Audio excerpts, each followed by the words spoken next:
کہ اللہ کی ذات سے فائدے اٹھانے کے دو راستے ہیں.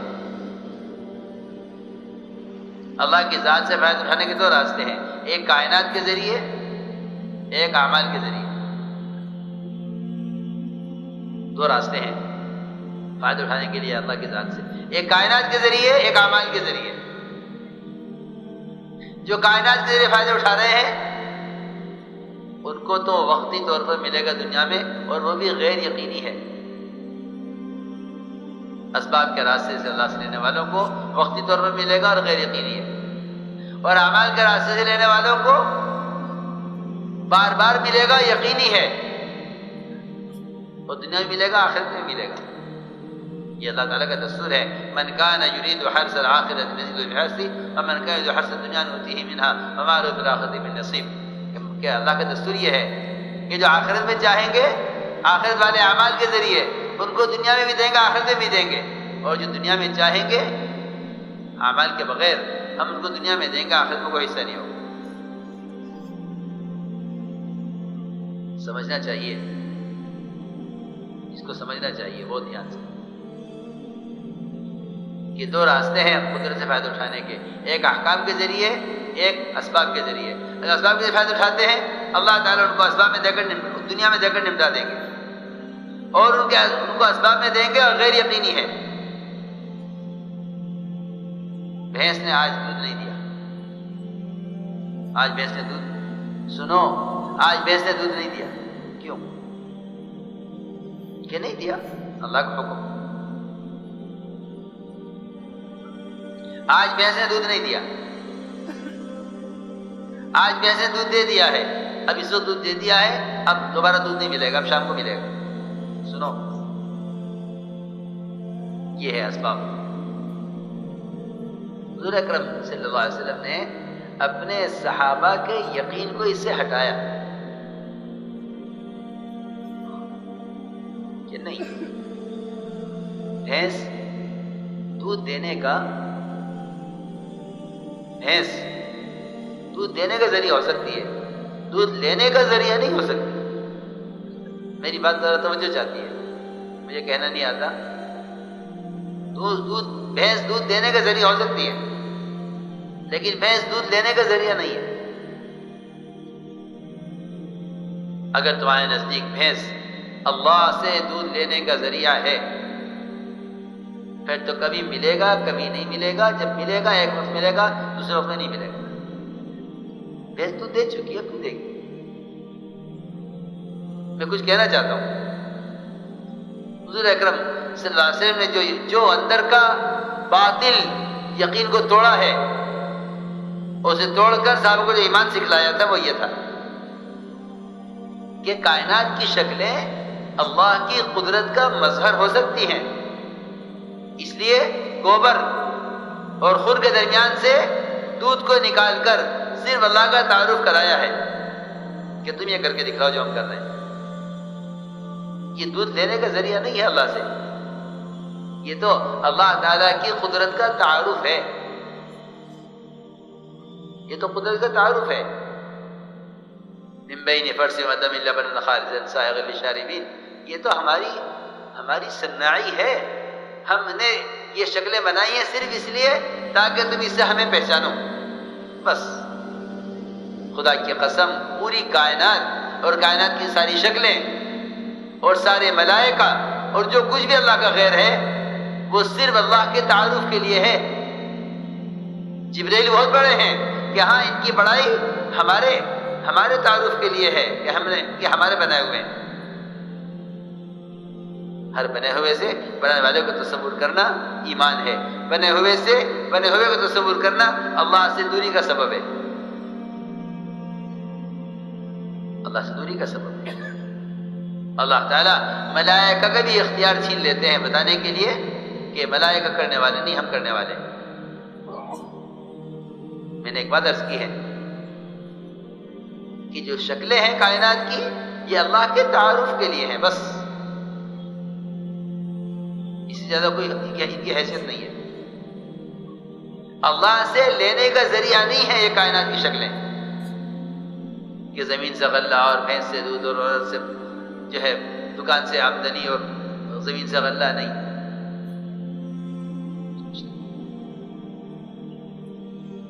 یہ اللہ تعالیٰ کی قدرت کا مظہر ہے، ذریعہ نہیں ہے. فرق معلوم ہونا چاہیے سب کو، اس کو یاد رکھنا جو ہم عرض کریں گے. حضور اکرم صلی اللہ علیہ وسلم نے اپنے صحابہ کے یقین کو شکلوں سے ہٹایا، شکلوں سے ہٹایا. اور اس کو کیسے ہٹایا سنو. میں اس کی مثال عرض کرتا ہوں، 2 قصے سناؤں گا، اس سے معلوم ہو جائے گا کہ صحابہ کے یقین کو شکل سے کیسے ہٹایا.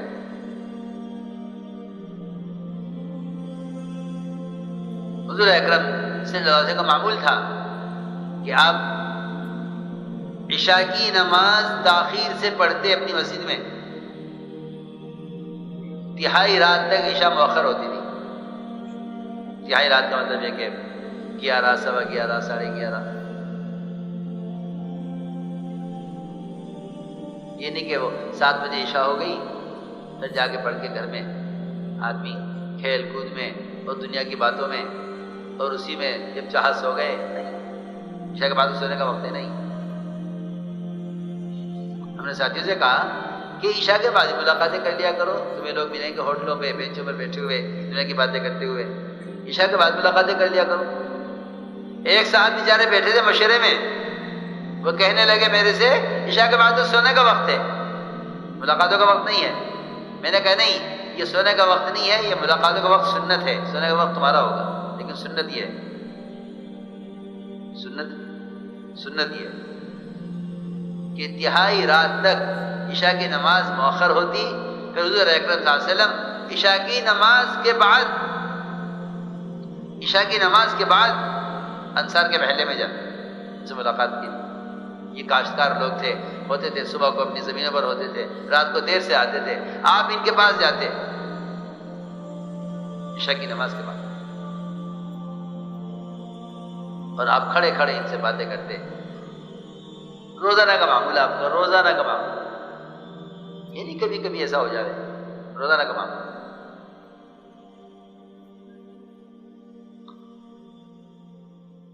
تو معمول یہ تھا کہ آپ انصار کے محلے میں جاتے، ادھر صحابہ بکریوں کے دودھ نکالتے اور صحابہ پی کر سو جاتے. آپ کے لیے پیالے میں ڈھک کر رکھ دیا کرتے تھے، آپ جب آئیں گے پی لیں گے. حضور اکرم صلی اللہ علیہ وسلم معمول کے مطابق انصار میں گئے. ادھر مقداد رضی اللہ تعالیٰ عنہ نے بکریوں کا دودھ نکالا، خود بھی پیا، صحابہ کو پلایا، آپ کا حصہ اٹھا کر رکھ دیا. حضرت مقداد رضی اللہ تعالیٰ عنہ بڑے بھاری بھرکم ڈیل ڈول کے آدمی تھے، تھوڑا سا دودھ ان کے لیے کافی نہ ہوا. جو رکھا ہوا تھا آپ کا حصہ، خیال آیا کہ اسے بھی پی لو. شیطان نے کہا ہاں پی لو، کیونکہ اللہ کے نبی تو انصار میں گئے ہوئے ہیں اور انصار آپ کے اکرام کیے بغیر آپ کو واپس کریں گے نہیں، یہ دودھ بھی تم پی لو. کہ حضرت مقداد فرماتے پہلے شیطان نے مجھے پینے پر آمادہ کیا اور جب میں نے دودھ پی لیا تو پھر شیطان نے مجھے ملامت کی. پھر آیا شیطان کہ تو نے دودھ پی لیا ہے، اللہ کے نبی کا حصہ رکھا ہوا، اب اللہ کے نبی تشریف لائیں گے اور دیکھیں گے دودھ نہیں ہے پیالے میں، وہ تیرے لیے بد دعا کریں گے، تو ہلاک ہو جائے گا. فرماتے ہیں میرے ساتھ دودھ پی کے سو گئے اور میں ہلاکت کے انتظار میں اور ہلاکت کے خوف میں کروٹیں بدلتا رہا، جاگتا رہا. آپ تشریف لائے، سیدھے پیالے کی طرف بڑھے، پیالہ کھول کر دیکھا اس میں دودھ نہیں تھا.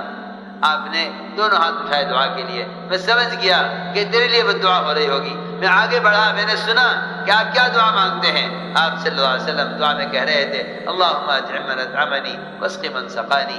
اے اللہ جو مجھے پلایا تو اسے پلا، جو مجھے کھلایا تو اسے کھلا. تو یہ دعا جب مانگتے ہیں، جب ہم کسی کے یہاں کھانا کھاتے ہیں جا کر، جی ہاں، اور آپ نے یہ دعا جب مانگی ہے جب کوئی دوسرا آپ کا دودھ پی گیا، آپ نے سوچی دعا مانگی. چنانچہ حضرت مقداد اٹھے، چھری اٹھائی، عرض کیا گیا رسول اللہ دودھ تو ختم ہو گیا ہے، دودھ تو ہے نہیں. جو میں سمجھانا چاہتا تھا دودھ تو ہے نہیں، دودھ تو ختم ہو گیا. بکری ہے، اس کا دودھ نکل گیا، اب دوسرے وقت میں دے گی۔ میں بار بار یہ سمجھانا چاہتا ہوں، ہم جس رخ پر چل رہے ہیں نا، ہم نے محض اپنے اللہ کے درمیان ان شکلوں کا ذریعہ بنا لیا ہے اور سمجھتے ہیں کہ کائنات اللہ کا ضابطہ ہے، حالانکہ کائنات اللہ کا ضابطہ نہیں ہے، اللہ کا ضابطہ اللہ کا دین ہے۔ کائنات ضابطہ نہیں ہے، دین ضابطہ ہے۔ تو میں مقداد کیا ہے، کہاں جا رہے ہو؟ عرض کیا کہ دیکھتا ہوں جو ذرا گوشت والی بکری ہوگی وہ آپ کے لیے ذبح کرتا ہوں، آپ کے لیے کھانا بناؤں۔ فرمایا نہیں، چھری یہاں رکھ دو، بکری ذبح مت کرنا، بکری ذبح نہ کرنا، بلکہ دودھ لے آؤ، دودھ تو نکل چکا۔ فرمایا جاؤ دودھ لے آؤ۔ یہ گئے، جا کر دیکھا ساری بکریوں کے تھن دودھ سے بھرے ہوئے، ساری بکریوں کے تھن دودھ سے بھرے ہوئے۔ دودھ نکالا اور خوب نکالا اور لے کر آئے، آپ کو پیش کیا، آپ نے پیا، پھر کہتے آپ نے مجھے دیا پیالہ، میں نے پیا، پھر میں نے آپ کو واپس کیا، آپ نے پیا، پھر آپ نے پی کے مجھے واپس کیا، میں نے پیا۔ یہ پیالہ میرا آپ کے درمیان چکر لگاتا رہا۔ آپ نے میں فرمایا اے مقداد، یہ تمہارے ساتھی سب سو رہے ہیں، انہیں اٹھا دو تاکہ یہ بھی دودھ میں سے دودھ پی لیں۔ مجھے عرض کرنا تھا کہ ہم خائے میں کیا کس طرح سمجھاؤں، ظاہری اسباب کو ہی اللہ کی قدرت و نظام سمجھ بیٹھے کہ اللہ کا نظام ہے۔ نہیں، اس کا نظام اور اس کے وعدے اور اس کے خزانے وہ تو اس دنیا کیا ساری کائنات سے اور جتنے اس کے علاوہ عالم ہے اس سب سے بڑھ کر اس کے خزانے ہیں، اور اس کے خزانے فائدہ اٹھانے کے لیے اس کے احکام ہیں۔ اللہ کا عمل پیش کرو، پھر دیکھو تمہارے اسباب کی حیثیت کیا ہے۔ ہم دکان پہ سوچ کر بیٹھتے ہیں کہ اللہ نے مجھے دینے کے لیے دکان دی ہے، اور گاہک آتا ہے تو سمجھتے ہیں اللہ نے مجھے میری آمدنی کرنے کے لیے گاہک کو بھیجا ہے۔ نہیں، خدا کی قسم، گاہک یہ دیکھنے کے لیے آیا ہے کہ اس وقت اذان بھی ہو رہی ہے، گاہک بھی آ گیا ہے۔ تم نماز کے لیے جاتے ہو، نماز سے لینے کا یقین ہے یا گاہک سے لینے کا یقین ہے؟ تم راستے کس کو سمجھتے ہو، گاہک کو یا نماز کو؟ اللہ نماز کو گاہک کو لائیں گے۔ اللہ نے سارے اسباب اس امتحان کے لیے بنائے ہیں کہ مجھے دیکھنا یہ ہے کہ بندہ سبب میں حکم پورا کرتا ہے یا نہیں، اور بندہ سبب کو حکم پر چھوڑتا ہے یا نہیں۔ جی ہاں، ورنہ آپ دیکھ لیجئے، ادھر گاہک آئے گا، ادھر مغرب کی اذان ہو جائے گی، تاجر سمجھے گا، سوچے گا کہ نماز کے لیے جاؤں یا اس گاہک کو سامان دوں۔ اگر نماز کے لیے جاتا ہوں تو گاہک ہاتھ سے چلا جائے گا، اگر گاہک کو سامان دیتا ہوں تو نماز جائے گی۔ جس چیز پر یقین ہوگا اس کو مقدم کرے گا۔ اگر یقین کائنات کی شکلوں پر ہے تو نماز کو چھوڑ کر گاہک سے کو مال دے گا، اور اگر یقین اعمال سے لینے کا ہے تو گاہک کوئی پرواہ نہیں کرے گا کہ نہیں، رزق اللہ دیتے ہیں، گاہک رزق کا ذریعہ نہیں ہے۔ گاہک رزق کا ذریعہ نہیں ہے تو تجارت بھی رزق کا ذریعہ نہیں ہے۔ سوال تو یہاں آ کر کھڑا ہوگا جب نماز اور گاہک، کسٹمر دونوں ایک ساتھ جمع ہو جائیں گے، تب فیصلہ ہوگا کہ تم ایمان والے ہو یا تم تجارت والے ہو۔ سیدھی سیدھی بات، سیدھی سیدھی بات۔ اب فیصلہ ہوگا کہ مومن ہو یا تاجر ہو۔ یہ ہے سیدھی بات، بات کو سمجھنا چاہیے۔ بعض کے لیے اسباب چھوڑ دیں، یا اسباب چھوڑ دیں گے یا نماز چھوڑ دیں گے۔ جی ہاں، بعض کے لیے اسباب چھوڑ دیں کہ اسباب کو حکم پر چھوڑ کر اسباب کو حکم پر چھڑوانا چاہتے ہیں۔ اسباب جس وقت گاہک آ کر کھڑا ہوا ہے اس وقت کہتے ہیں کہ نہیں میں نماز کے لیے جا رہا ہوں، مجھے اب گاہک کی پرواہ نہیں۔ اللہ اس پر رزق دیں گے، اللہ اس پر رزق دیں گے۔ یہ نہیں کہ اگر گاہک کو مال نہیں دیتا ہے تو رزق نہیں ملے گا، کہ نہیں رزق اس پر نہیں ملے گا کہ تم گاہک کو مقدم کرو، اس پر ملے گا کہ تم گاہک کو چھوڑ کر عمل کو مقدم کرو۔ میں نے عرض کیا کہ حضور اکرم صلی اللہ علیہ وسلم نے اس طرح اپنے صحابہ کا یقین ظاہر سے ہٹایا۔ ابوبکر صدیق رضی اللہ تعالیٰ عنہ سفر ہجرت میں نکلے دودھ کی تلاش میں۔ لوگ کہتے ہیں کہ اسباب ہوں اور اسباب کارآمد ہوں، لوگ کہتے ہیں اسباب بھی ہوں، اسباب کارآمد بھی ہوں، حالانکہ جب اسباب کا ہونا ہی اصل نہیں ہے تو کارآمد ہو یا ناکارہ اسی کا فرق پڑتا ہے۔ جو لوگ اللہ کی ذات کے ساتھ واقعی تقوی کے ذریعے تعلق قائم کر لیتے ہیں نا، اللہ تعالیٰ ان پر اسباب کی حیثیت کو کھول دیتا ہے۔ اسباب ان کے پیچھے بھاگتے ہیں، اسباب ان کے پیچھے بھاگتے ہیں، رزق ان کے پیروں میں آ کر گرتا ہے۔ میں نے عرض کیا کہ ابوبکر رضی اللہ تعالیٰ عنہ سفر ہجرت میں نکلے دودھ کی تلاش میں۔ ایک مشرکہ عورت وہ ریوڑ چراتی ہوئی ملی۔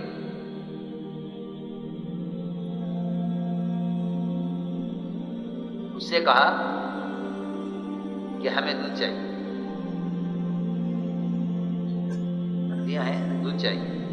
اس نے کہا، مشرکہ عورت نے، میرے پورے ریوڑ میں سب چھوٹی بچیاں ہیں بکری کی، بکری ایک بھی بکری گیابن نہیں ہے، کسی نے آج تک دودھ نہیں دیا ہے، کوئی دودھ دینے کے قابل نہیں ہے، کوئی بکری گیابن نہیں ہے اب تک میرے ریوڑ میں، اس میں کوئی دودھ کے قابل نہیں۔